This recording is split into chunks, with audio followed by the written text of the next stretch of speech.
Hey everyone, and welcome back to the podcast with John and Lily. I'm John. And I'm Lily. How are you doing today, John? I'm doing great. Thanks for asking. Actually, I had the most interesting morning. I was at the coffee shop earlier and overheard this fascinating conversation between two friends planning a weekend trip. It got me thinking about how much we can learn just by listening to everyday conversations. Oh, that's perfect. Speaking of conversations, I've been practicing my small talk with my neighbors lately. You know how sometimes you want to be friendly, but you're not sure what to say beyond hello. Absolutely. That awkward moment when you're waiting for the elevator and you know you should say something, but your mind goes completely blank. Exactly. Well, speaking of conversations, that brings us perfectly to today's topic. Today, we're diving into something really practical and useful: intermediate English conversations. We know many of our listeners have moved beyond basic English, but sometimes feel stuck when it comes to natural flowing conversations. That's right. We're going to explore 3 different real-life scenarios that you might encounter. We'll help you understand not just what people are saying, but how they're saying it and why. Before each conversation, we'll go over key vocabulary and expressions you'll hear.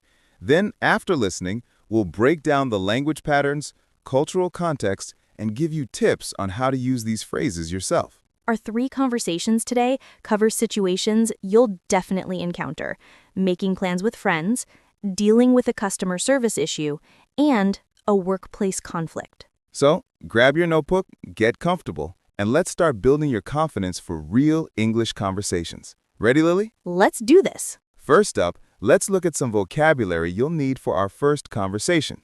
Vocabulary preview. All right, let's start with our first word, up for. Great choice. So, up for means willing to do something or interested in participating. It's super casual and friendly. Exactly. For example, you might say, "Are you up for grabbing dinner tonight?" It's like asking if someone wants to do something, but in a more relaxed way. And here's another way you could use it. I'm always up for trying new restaurants. It shows you're open and enthusiastic about something. Nice. Okay, Lily, your turn with the next word. Okay, my word is catch up. Oh, this is such a useful one. Catch up means to talk with someone you haven't seen in a while, sharing news and updates about your lives. Exactly. Here's an example. We should catch up over coffee sometime. You're suggesting meeting to talk and share what's been happening, right? Or you could say, I need to catch up with my old college friends. It's that idea of reconnecting and getting updated on each other's lives. Perfect explanation. Okay, John, what's our third word? Let's go with down for. Oh, this one's similar to up for, but slightly different. Down for also means willing or interested, but it's often used when someone suggests a specific plan. Exactly. For example, if your friend says, "Want to see a movie?" you could respond, "Yeah, I'm down for that." It's very casual and shows agreement. Great example. You could also use it like this: Are you down for pizza tonight? It's asking if someone agrees with your suggestion. Love it. Your turn, Lily. My word is rain check. This is such a polite way to decline an invitation. A rain check means you can't do something now, but you'd like to do it another time. You're right. Here's how you'd use it. I can't make it tonight, but can I take a rain check?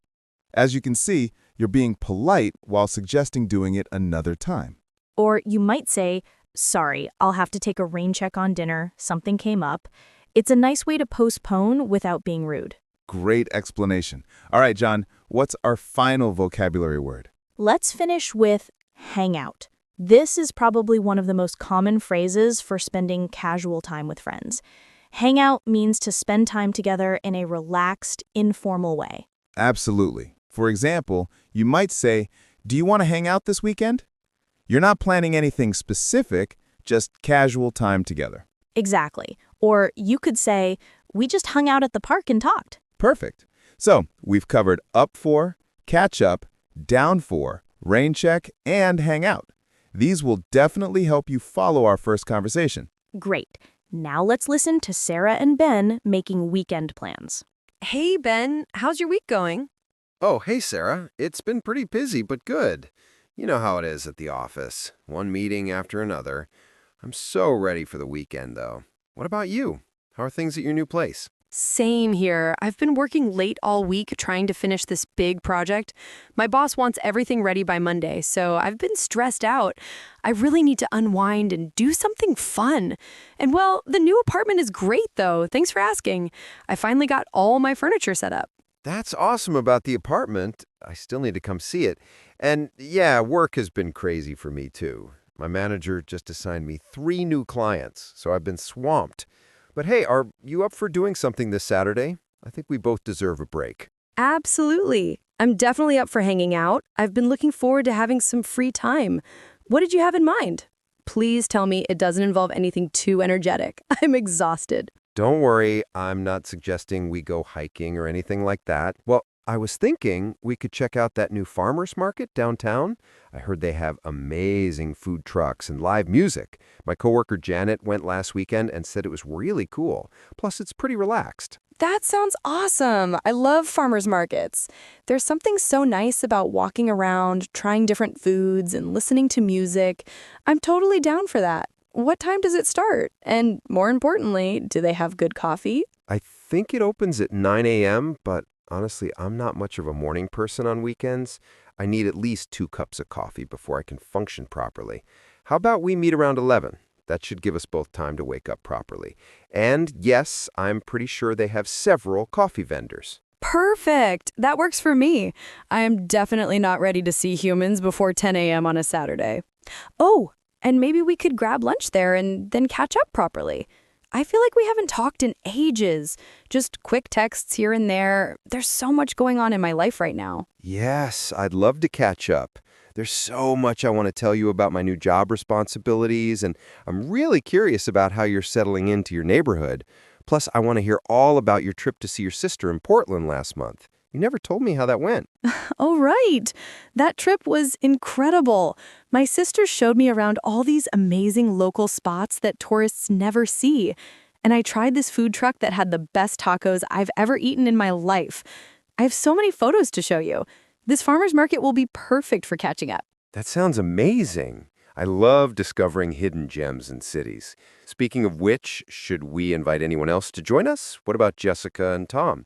It might be fun to have a little group. Good idea. I haven't seen Jessica in weeks. Let me text them now and see what they're up to. Okay, I just sent messages to both of them. Great. Let me check with them too. Jessica just replied. She says she's already got plans to help her mom move some furniture, but she'll take a rain check for next weekend. She's suggested we plan something for Sunday next week. That's fine. Moving is such a pain. What about Tom? Did he respond yet? He just texted back. He's down for it. He said he'll meet us there at 11:30 because he has to drop his car off at the mechanic first. Apparently his brakes have been making weird noises. Awesome. So it's the 3 of us then. I'm really looking forward to this. It'll be nice to just hang out, relax, and not think about work for a while. Plus, Tom always has the funniest stories. Me too. It's been way too long since we've all hung out together. All right, so farmer's market at 11, meeting at the main entrance by the big wooden sign. Sounds like a perfect plan. I'll see you bright and early. Well, relatively early for a Saturday. See you then, Ben. Can't wait. This is going to be great. See you Saturday, Sarah. All right, let's break down what we just heard. There's so much great language in that conversation. John, what stood out to you first? The first thing I noticed is how naturally Sarah and Ben started the conversation. They didn't just jump into making plans. They asked about each other's week first. This is super typical in American English. We call this small talk. Exactly. And notice how they both complained a little about work being busy. This is actually a bonding technique. Sharing similar struggles helps people connect. Sarah said, "I've been working late all week." And Ben mentioned one meeting after another. Great point. Now, let's talk about how they made the suggestion. Sarah didn't demand anything. She asked, "Are you up for doing something this Saturday?" This is much more polite than saying, "Let's do something Saturday," right? And when Ben responded with, "Absolutely, I'm definitely up for hanging out," he was enthusiastic, but also flexible. He didn't immediately suggest his own idea. He asked, "What did you have in mind?" This shows he's interested in her suggestions. I love how Sarah presented her idea too.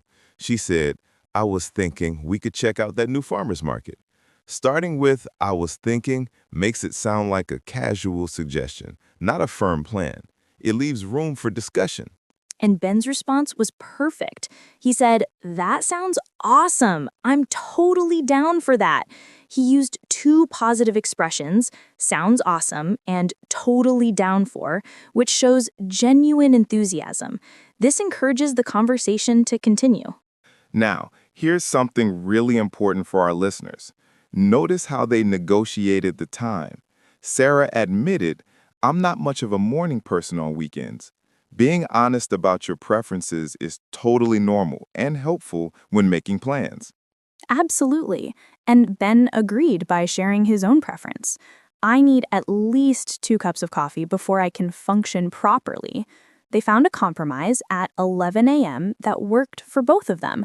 This is how real friendships work. You're right. Now, let's talk about the phrase catch up. Both Sarah and Ben use this, but in slightly different ways.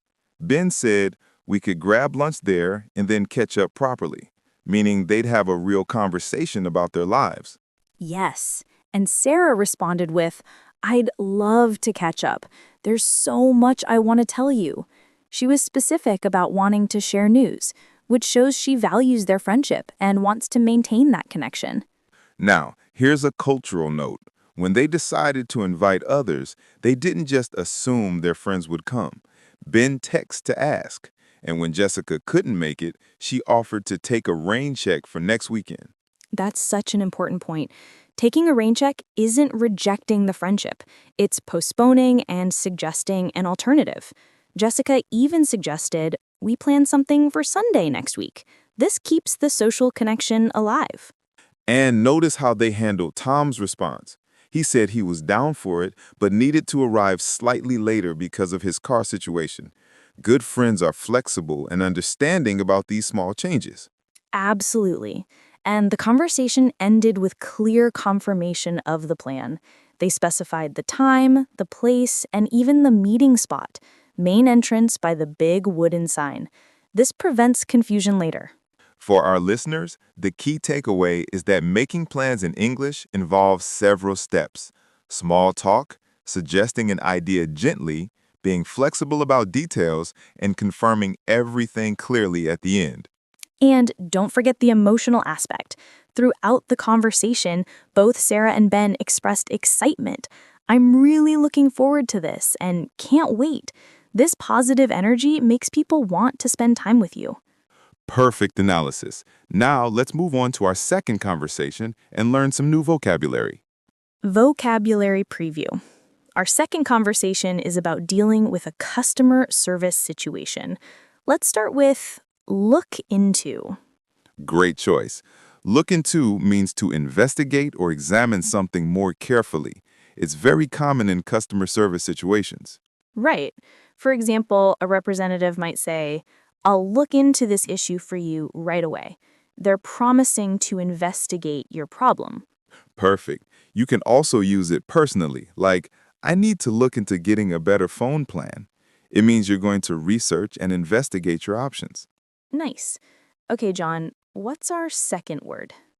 Let's go with sort out. Ooh, this is super useful. Sort out means to resolve or fix a problem.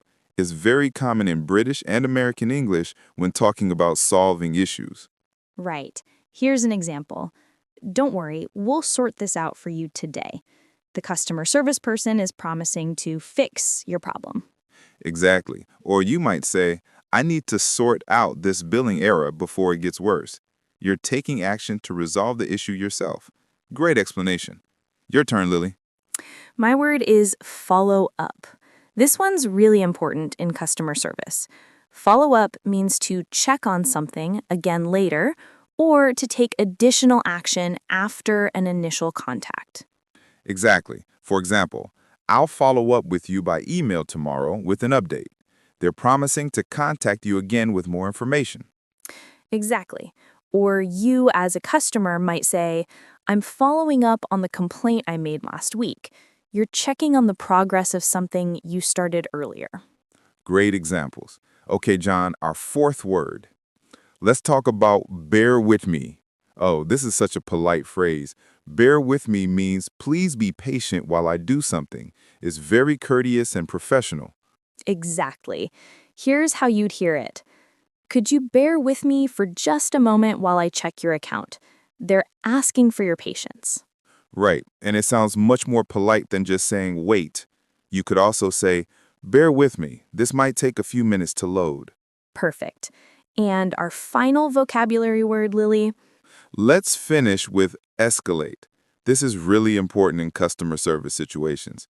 Escalate means to move a problem to a higher level, usually to a supervisor or manager. Right. As a customer, you might say, I'd like to escalate this issue, please, when the first person can't help you and you need to speak to someone with more power to make decisions. So we've covered look into, sort out, follow up, bear with me, and escalate. These will really help you understand our next conversation.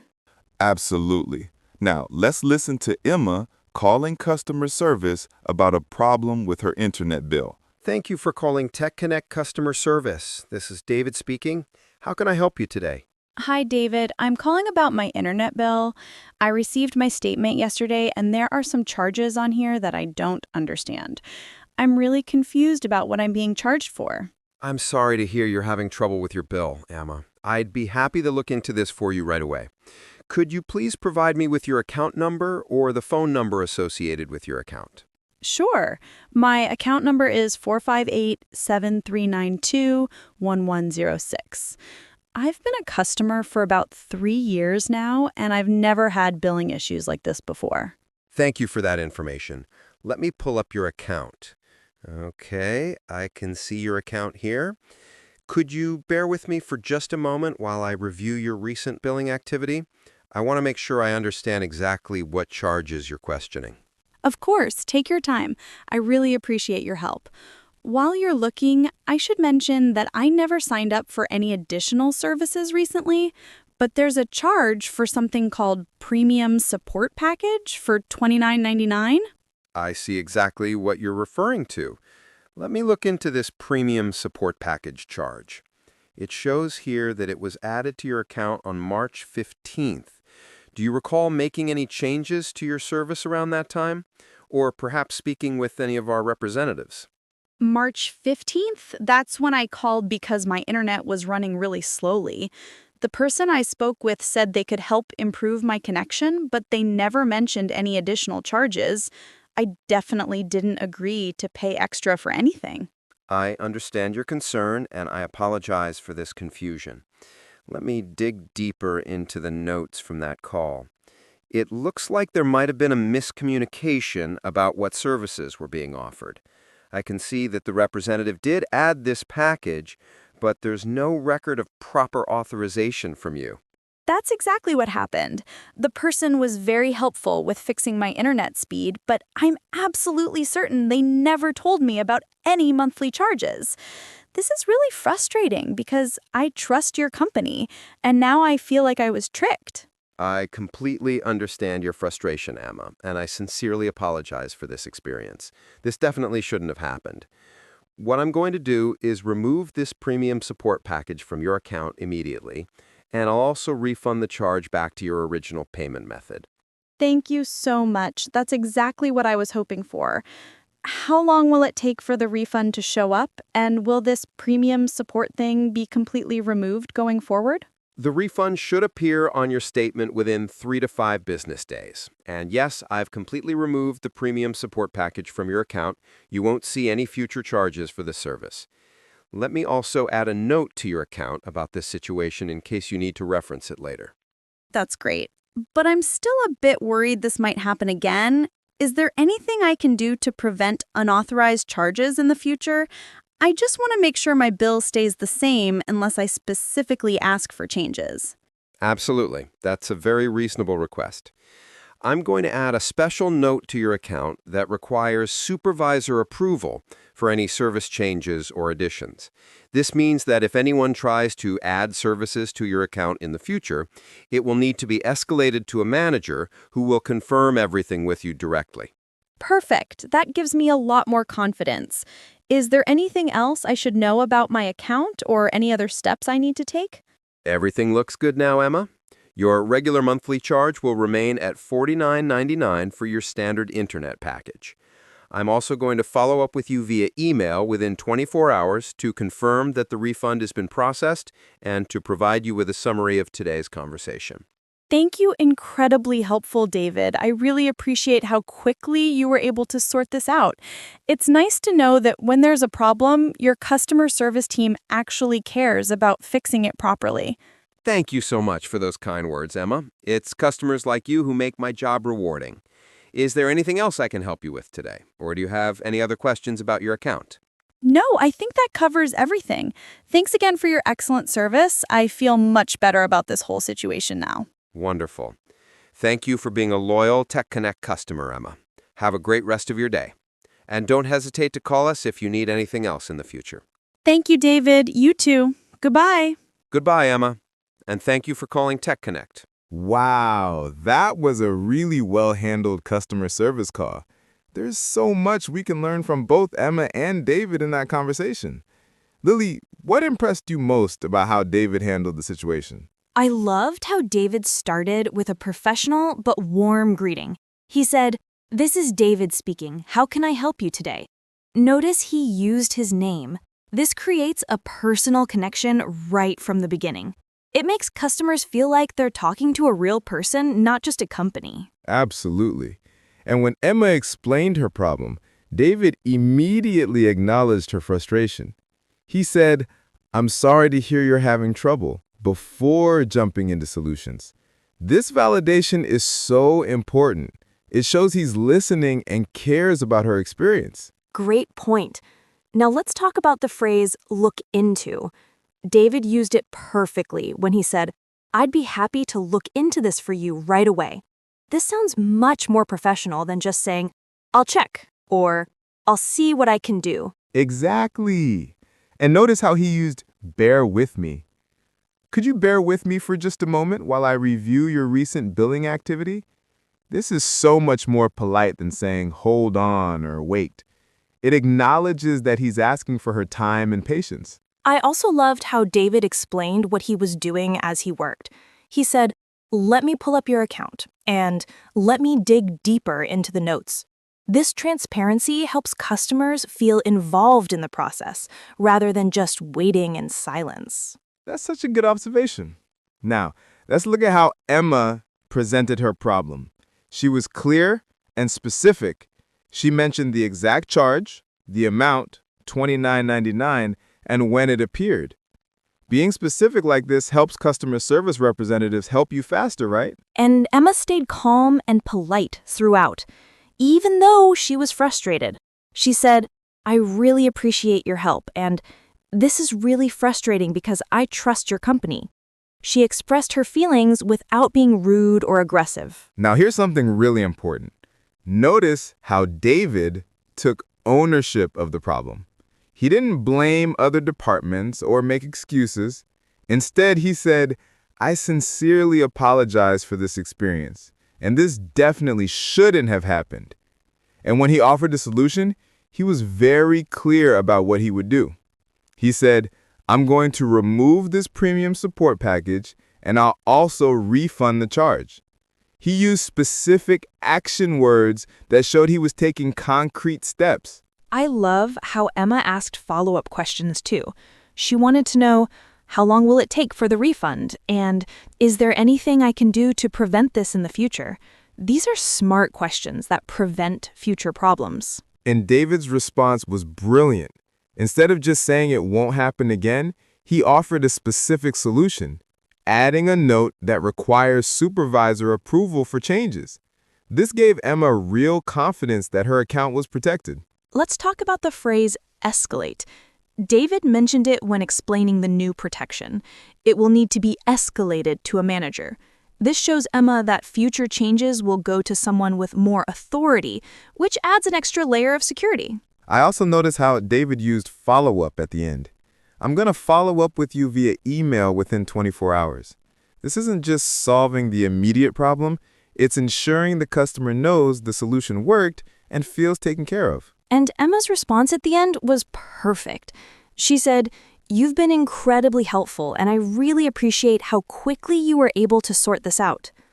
When you receive good service, acknowledging it makes the representative feel valued and encourages continued good service. The key takeaway for our listeners is that successful customer service interactions have three parts: clearly explaining your problem, staying polite but firm about what you need, and asking questions to prevent future issues. And if you're ever in this situation, remember, good customer service representatives want to help you. Being polite, specific, and patient usually gets you much better results than being angry or demanding. Perfect analysis. Now, let's move on to our final conversation with some workplace vocabulary. Vocabulary preview. In our third conversation, we're going to deal with workplace conflict.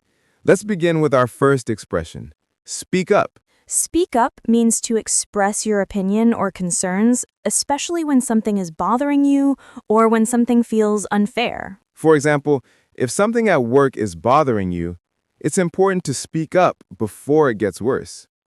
You're encouraging someone to share their thoughts or concerns. Or you might say, "I should have spoken up during the meeting when I disagreed with the plan."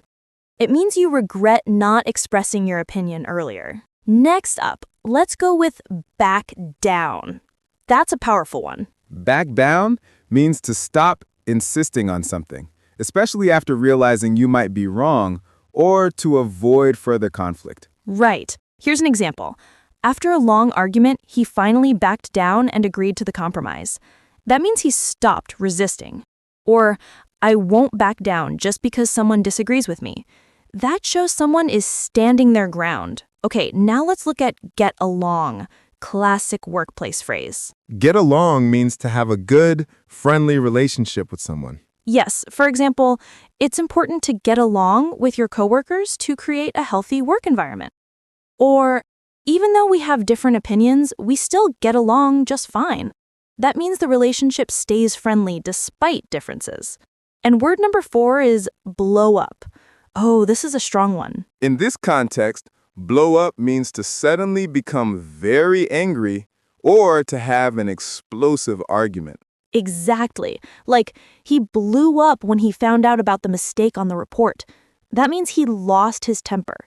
Or, we need to talk about this calmly. I don't want things to blow up again like last time. That shows the speaker is trying to avoid a conflict. And our last one is smooth things over. Great choice. Smooth things over means to repair a situation after a conflict, to restore peace and understanding, right? Right. For example, after our disagreement, I tried to smooth things over by inviting her to lunch. Or, a good manager knows how to smooth things over between team members. That shows someone is resolving tension in a positive way.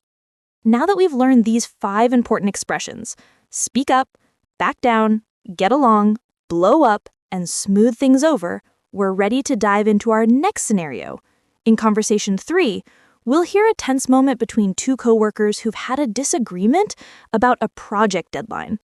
Watch how they handle the conflict and use some of the vocabulary we just practiced. Ready? Let's listen. Hey, George, do you have a minute?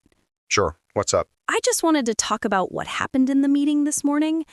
I felt like you kind of shut me down when I suggested pushing the deadline back. Really? That's not how I meant it at all. I just thought we needed to stay on track. But if it came across that way, I apologize. Thanks.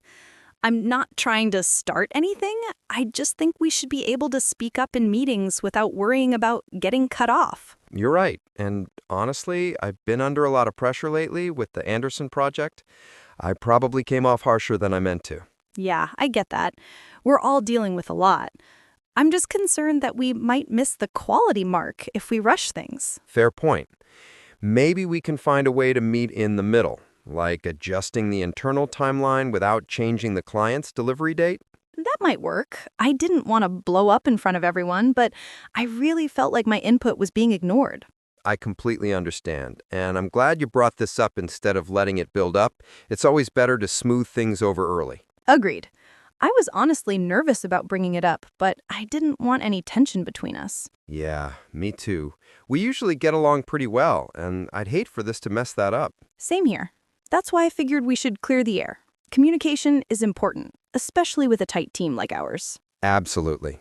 I appreciate you speaking up. It actually helps me see things from a different angle. That means a lot. And maybe I should have asked more questions instead of just assuming we had to change the timeline. I can see now you were trying to protect the bigger picture. It's all good. You were raising valid concerns. I think we both want the same thing, a successful project. Exactly. And hey, I don't want you to feel like you need to back down every time I disagree. I just want us to collaborate better. No worries. I'm not backing down. I'm adjusting. There's a difference. Fair enough. So, should we sit down with the rest of the team tomorrow and talk through the updated schedule? Yeah, that's a good idea. If we do it together, it'll show the team we're aligned and not just arguing behind the scenes, right? And we can present it as a solution, not just more problems. I think that'll go over better. Definitely. Oh, and I meant to say, you did a great job on that draft report you sent yesterday. I didn't get a chance to say it earlier, but I was impressed. Thanks, Elizabeth. That means a lot. I respect your work too. You're always really organized and clear with your strategy. Thanks. I think our differences actually balance each other out pretty well. Yeah, I've noticed that too. You focus on structure, and I tend to look at flexibility and detail. It's a good mix when we communicate properly. Exactly. Maybe we should schedule short check-ins twice a week, just to make sure we're always on the same page. I love that idea.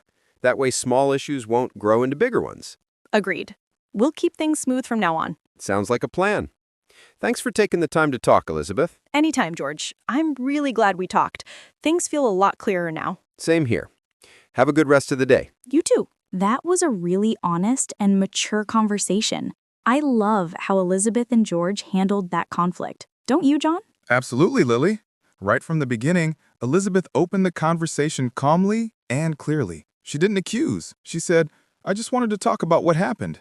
That's such a respectful way to bring up a problem. And George responded really well.